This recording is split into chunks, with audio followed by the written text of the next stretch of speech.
ซูเปอร์เด้อบ่เยอะกลุ่มกล้วยตะกี้แงะน้ำดำข้างในบนหน้าหรือซักเอาดำได้ดำบ่ตัวดำมันมีน้ำตัวดำมันอ่ะ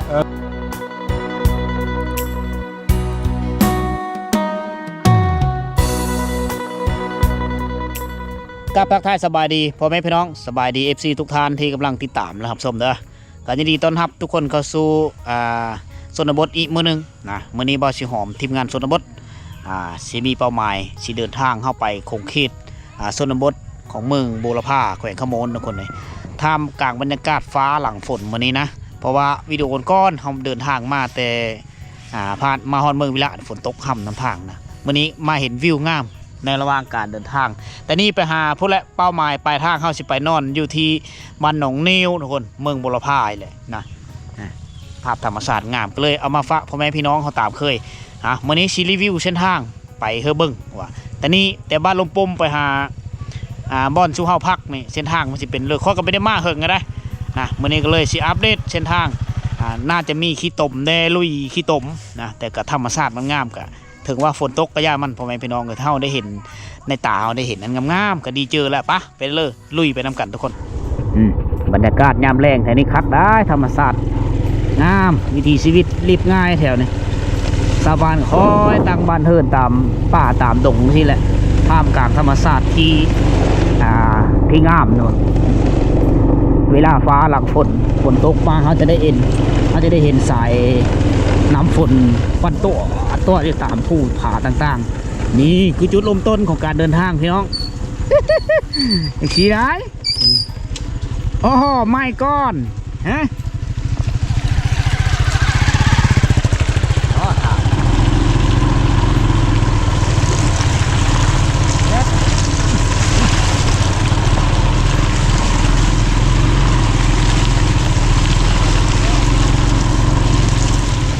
มื่อนี้คอยเอาเว็บมาลุยมื่อนี้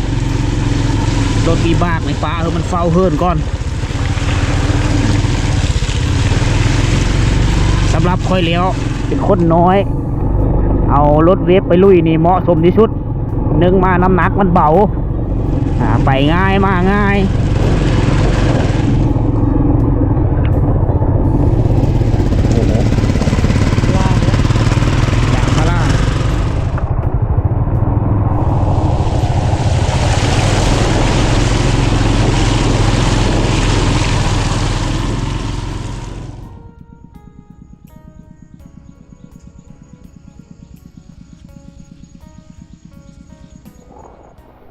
โอ้นี่อันนี้นี่ชิงเช่นเลยจากสงครามนั่นเองนี่สเก็ตระเบิดนี่โอ้แต่สงครามยังได้เห็นอยู่ได้เอาไปขายได้นี่สะสมขายได้เงินเลยสร้างไรครับแต่ละคนกันไปหาผู้คนหาหอยผู้คนหาเล็กซิดขายเอาในระหว่างการเดินทางพี่น้องเลยสุภาพก็ยังมีท่านฮอดเชลเลอร์มาฮอดนี่มาฮอดโซนมันต้นกันอยู่ในระหว่างเส้นทางนี่แหละเส้นทางจะอยู่เบื้องนั้นมาเห็นธรรมชาติงานก็เลยจอดรถกับข้อเองก็จะเบิ้งแน่เดี๋ยวพ่อแม่พี่น้องเขาเบิ้งแน่เบิ้งกว่าธรรมชาติภูผาป่าดงท่านี้โอ้เขาไม่เห็นแล้วก็สะอ่อนนะนึงมาในเนื้อที่กว้างขวางแถวนี้เป็นบริเวณหาบเพลงนะปูจนฮอดบอล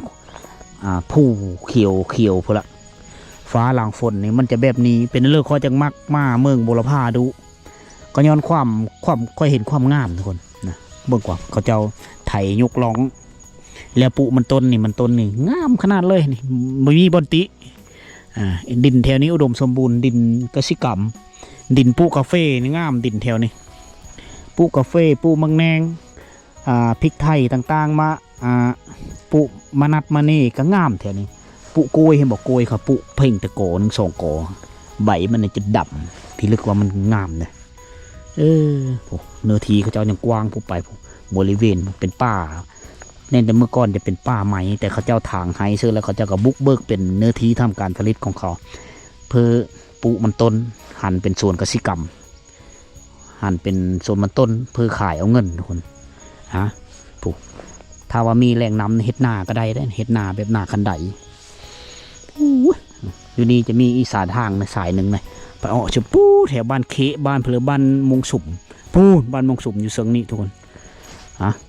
แถวพุ่นจะเป็นบ้านกระต๊อบ้านหินลับบนควันตัวพุ่นยังไก่อีกเติบได้ถ้าว่าเขานำไปเลยอันนี้มีหัวผู้ผ่ามีหัวผ่าเพลือบุนะนี่พอมาเห็นมันงามก็เลยผ่าพ่อแม่พี่น้องสัมผัสได้เห็นด้วยตาของตัวเอง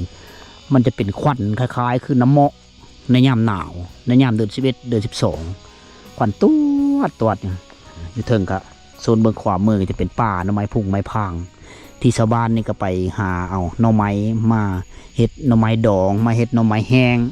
ผู้บางคนก็มาต้มมาแกงในช่วงนี้นะเป็นเครื่องป่าของดงที่หาได้ง่ายผู้เลอมีทาแห้งพุ่นเขาเจ้ากับปลูกเฮิรนไว้ทาอะไรอย่างนี้อยู่แบบสบายอันนี้เขาเอิ้นว่าบ้านในศูนย์มาเห็นแล้วก็คักไปอีกนิดนึงพ่อแม่พี่น้องเลยคอยมักอยู่แบบนี้ได้เงียบดีมาปลูกเฮิรนหลังน้อยๆอยู่นี่หาเครื่องป่าของดงกินตื่นเมื่อเช้ามาเฮาน่าจะได้ยินเสียงก็ฮ้องกระแตฮ้องได้ยินเสียงนกฮ้องถึงว่าไม่ได้มีเสียงนกเสียงหนูก็ย่ามันแต่ว่าเฮามาฟังเสียงธรรมชาติมันก็เงียบสงบดีนี่โดนเฮาจะได้ยินเสียงรถมาเท่านึงอันนี้คือเนื้อที่ทำการผลิตของเขาผู้เป้าหมายปลายทางเขาสิเดินทางไปพุ่นต่อ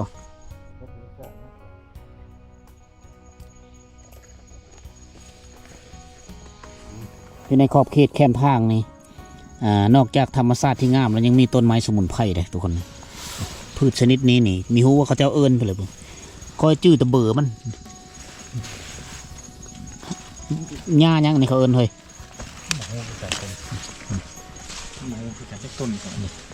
แบบนี้ได้แม่นมดเนี่ยเป็นยาสมุนไพรอันนี้นี่ยามฟ้ายามฝนขี้ต้มขี้โบกามตีนบ้านเขาเอิ้นว่าน้ำขั้นกินตีนน้ำขั้นกินตีนน้ำปีนเปื่อยตีนเป็นบาดเป็นแผลเนื่องจากว่าเขาย่างขี้ต้มไปหลายมื้อหลายเว้นเฮ็ดเธอตีนเขาบาดเป็นแผลเอาหญ้านี่เด้อทุกคนเด้อหญ้าที่คอยถือนี่แหละผู้บางคนก็มีหูว่าหญ้าเพื่อนคอยมีจักเอาไปต้มเสื้อน้ำเกลือนี่เอาพอดีจุ่มตีนได้จุ่มตีนลงกระซ้ำได้นี่มันจะดูดสารพิษต่างๆออกจากตีนได้ต้มประมาณ2 เทอก็โอเคละดีเลยได้ลองบังเด้อมีหูปัญญาพลบุสบายดิเป็นนั่นเลยรถเฟ่หรอมันเป็นอะไรรถเฟ่ติดช็อตตีนเนาะเมื่อบ้านเลยนี่บ้านนี้บ้านลุงปุ่มอ๋อมาสูนอยู่ผีบ่มาชีเขาโอ้ชายอยู่บ้านมุกตีนซอดสิจอดแล้วบ่นี่นั่นล่ะตีนซอดโอ้ใครอยู่เป็นช้างเองกันเฮ็ดมีเป็นแห้งแล้วนี่เอาตีนเฮาหานเนาะอันนี้มีกระเจเครื่องครบเล่นบ่ครบเล่นบ่เครื่องแปลงครบเนาะมาเอาอยู่เพื่อนมาเอาอยู่เพื่อนใครแต่มีไก่ไปเลยเนาะโอ้มีชุดบล็อกลมเลยเอาเฮ็ดนี่จะแม่นนักเดินทางเข้ามาสีเนาะเข้าไปสีจะกระโซ่ลายบ่7โอ้สมโพธิ์แล้วจุดดาวลูกไข่เนาะไปสีอยู่บ้านมุก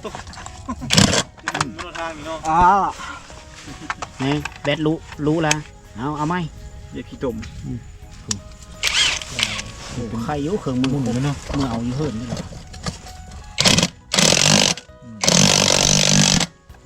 ยางหัวป่ะ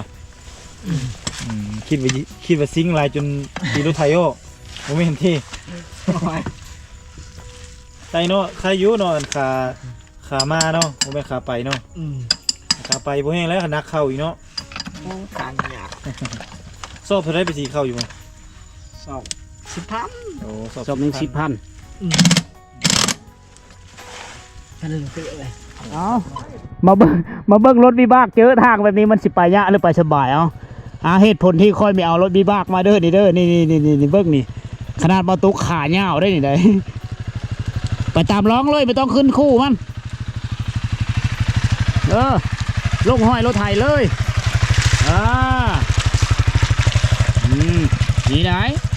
แต่ถ้าไปทางอื่นแล้วมันจะล้มรถเวฟนี่ไข่ได้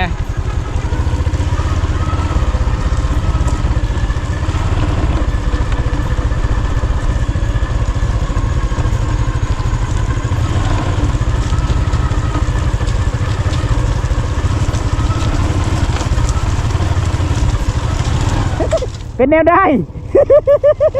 เฮ้ยสุดยอดหนาว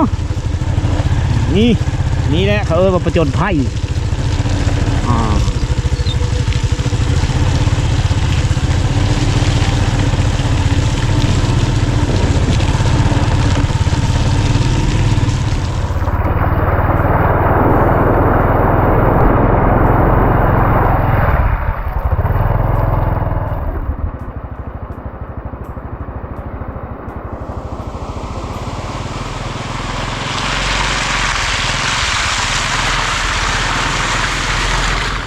เมื่อบ้านเลยเมื่อบ้านลุงปุ้มบ่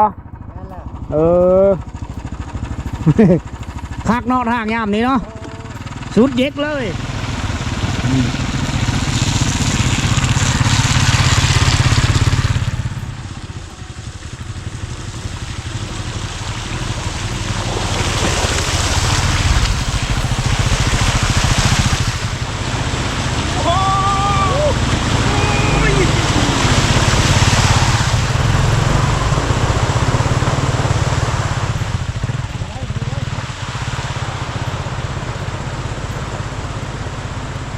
เริ่มเข้าสู่หมู่บ้านเขาเอิ้นบ้านมุกชาวบ้านก็เริ่มทยอยมาตั้งบ้านเฮิรนอยู่เนาะยับไปเรื่อยๆได้เนื่องจากว่าอยู่เนื้อบ้านนี่ก็มันจะเป็นสภาพแออัดละเพราะว่าบ้านนี่ก็ตั้งอยู่หลายฟ้าหลายปีเขาเจ้าก็เริ่มเอามาอยู่น้ำโซนมันต้นเขาเจ้าน่ะสะอ่อนแต่เนื้อทีเขาเจ้าโอ้ยกวางขวางคนน้อยแถวนี้ฮะแต่ว่าเส้นทางในกะยามันพี่น้องเลยมันกะเป็นเรื่องปกติของชนบทในช่วงหน้าฝนนะแต่ละปีเขาก็ได้เจอแบบนี้แหละอยู่เฉลยก็ตามอยู่แถวทงเชงเขาก็โหดคือกันเส้นทางนอกจากอยู่ตัวเมืองเท่านั้นที่จะไปสะดวกมากสะดวก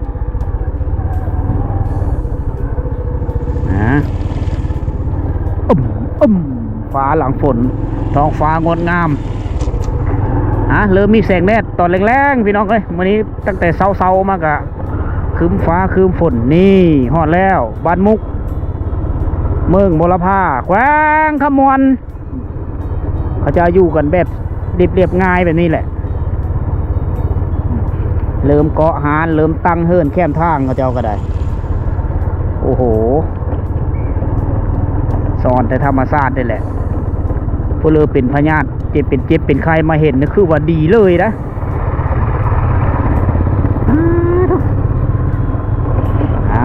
ธรรมชาติที่หาซื้อไม่ได้พี่น้องเลย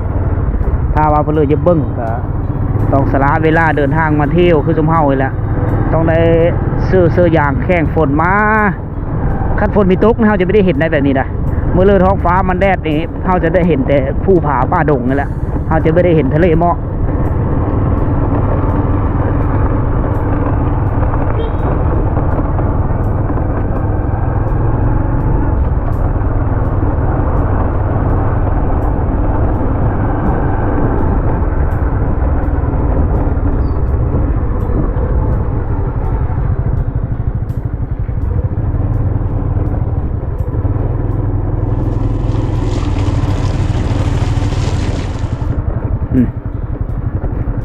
เป็นเลิกกระยาพอไหมพี่น้องเลยตะเวนก็เริ่มคอยคำลงแรงละเฮาไม่เยอะเสียบรรยากาศท้องฟ้าอันงามๆนี่วันนี้เฮาสิพาพ่อแม่พี่น้องเฮาไปชมบรรยากาศในหมู่บ้านมุกเมืองบุรพาแขวงขมวนนะตอนแรงๆท้องฟ้ามันงามเลยก่อมันนี่ฟ้าหลังฝนเฮามาเบิ่งวิถีชีวิตอยู่เนื้อบ้านมันสิเป็นเนอก็ติโต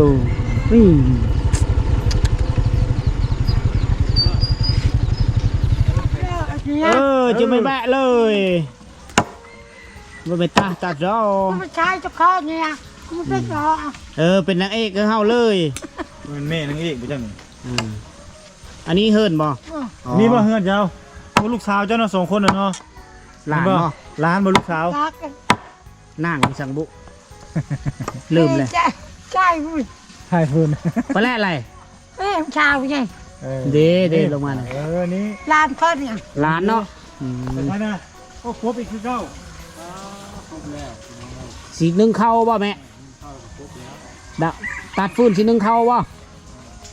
มันเอาโพเลยนะ เอาโพแล้วบ่ เอาผู้หนึงดิ แล้ว ผู้ใหญ่ เอาแล้ว ผู้เอ้ยบ่เอาโพฮะ เออ ผู้น้องดิ มันเอาแล้วนะ เอาแล้วเอามาส่งแล้ว เอาเบิดสอง พูด ผู้นี้เอาผัวแล้วยังบ่ ข้อเดียว เออโห5 คน ชอโคตร เอาผัวมาแล้ว คือมึงเจ้าที่พูดไง นี่ผู้สาว มานี่เยอะ ยังจะคนบ่ทันเอาโพบ่ทันได้ยังสอง เออก ระมูลนะเอิดแน่เอิดบาทยังสอง เอาพอแล้วเอามาลาผู้ชาวเลย ยังผู้หนึงยังสงสัยยังผู้น้องอ่ะเนาะ ผู้น้องผู้เล่นเมื่อกี้นี่บุจักมาสุกวนบปบมาสุนีปบ จาก นี่ โทรศัพท์พูด อันนี้เด็กผู้สาวแม่นบ่ ผู้ชาวพูด ผู้สาวเอาผัวใช่ได้พูด โดย มันงามขาได้ไม่ปุ๊ด อืม ให้เป็นผู้ชาวจะพูดให้เลย โอ้อยู่พุ่น เร็วเลย อ๋อ มีชาว จูตะเปยเด้อบ่เยอะกลุ่มกล้วยตะกี้แงะน้ำบ่หนาวบ่สะแงดบ่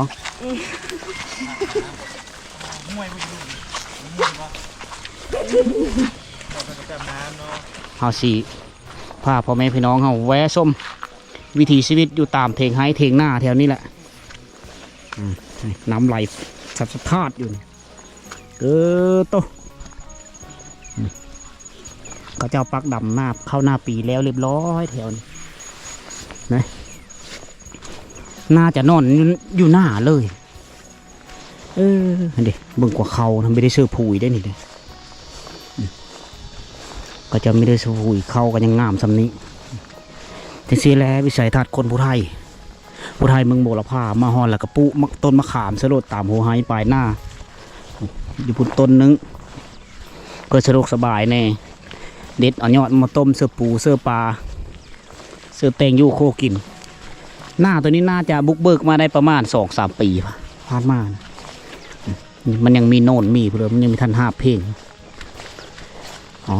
นี่เด็กกระเจ้ามีฮีทของประเภทนี้นะน่าจะจำผีแต่แหะบ่ป้าตัววิวยามแรงต้นมะแข็งต้นมะแห้งมะเขือพวงต้นมะเขือพวงงามเกิดเองทุกมีจอมโพนกดลงมาในกระปุกมาคิดมะเขือได้สบายบรรยากาศยามแรงๆพี่น้องเลยด้านหลังเทงหน้าเราก็เต็มไปด้วยสมต้นอุดมสมบูรณ์นี่แหละชีวิตชาวไร่ชาวนาหลังโซฟาหน้าสู้ดินข้าวนี้สงสัยเขาเจ้าซักน้ำเอาเขาเจ้าไม่ได้ดำนะน่าแต่เขาเจ้าซักคือคล้ายๆข้าวซักข้าวไห้นี่แหละเอามาเบิ่งวิถีชีวิตยามแรงอาศัยอยู่ตามหัวไห้ปลายหน้าอยู่ตามเทงหน้าขับมาแล้วก็นอนหน้าได้นี่ดังไฟควันตัวอูดหินอูดยุ่ง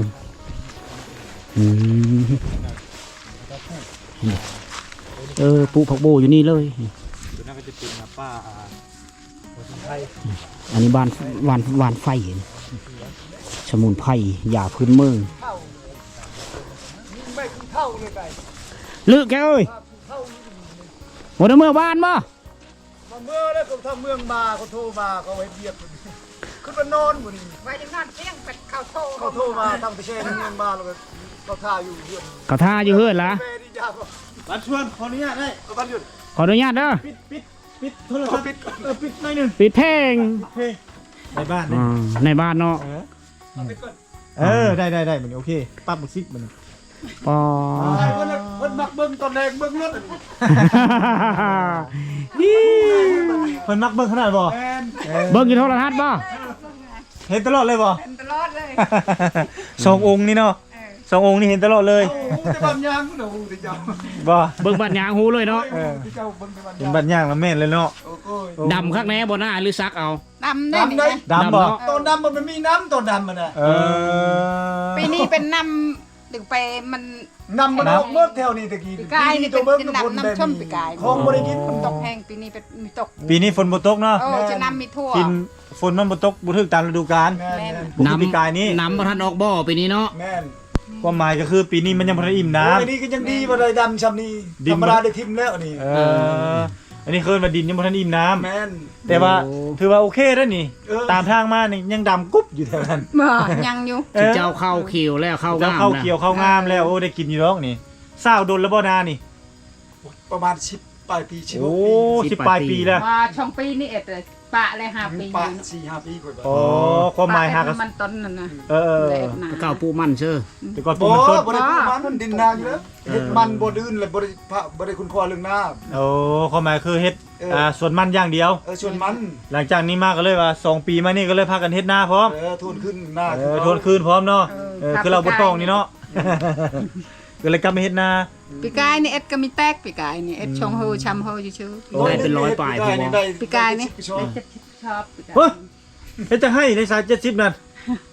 เอาตัวบางนานี่นาบ่ฮอด10ให้นี่นานี่ 70บ่นี่ ได้70 โอ้ ก็ ย ชอบ คันเฮ็ดมื้อนี้คันเฮ็ดคือปีนี้ซ้ำนี่คัน คันได้ชำปีกายเนี่ยฮอด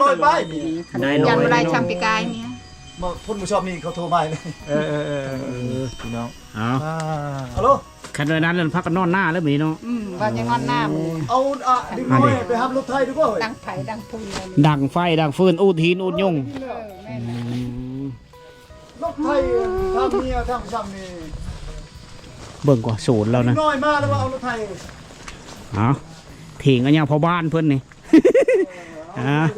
ไปเบิ่งมันต้นยังพอบ้านเพิ่นป้าตุ๊ 6 เฮกตาร์นั่นตัวยืนในห้วยที่พวกนี่เด้อ อันนี้เนาะ6 เฮกตาร์บ่โอ้ยพี่ลึกอหลีเนาะเบิ่งดูความดุมันเพิ่นนี่มาแล้วก็ปุมะมงเป็นเลนนี่คือความดุมันเอาเฮามาเบิ่งส่วนมันต้นเราก่อนนี่อ้าวหูยอันนี้แหละ เขาเอิ้นว่าชีวิตแบบพ่อเพียงพี่น้องเอ้ยย้อนความดุมันตัวจะมี2สีได้เขาสังเกตเห็นนะตัวนี้สีดำๆได้ตัวนี้เป็นสีเขียวๆสีเขียวเนื่องจากว่าเขาปุที่มันก็เลยเป็นแผ่นขึ้นมาแนวหูมีเนื้อที่อยู่6 เฮกตาร์เราผลเก็บบัดผลเราเก็บอันมันต้นเราขายนี่ก็เกือบ100 ล้านพอได้นี่ป้าโธ่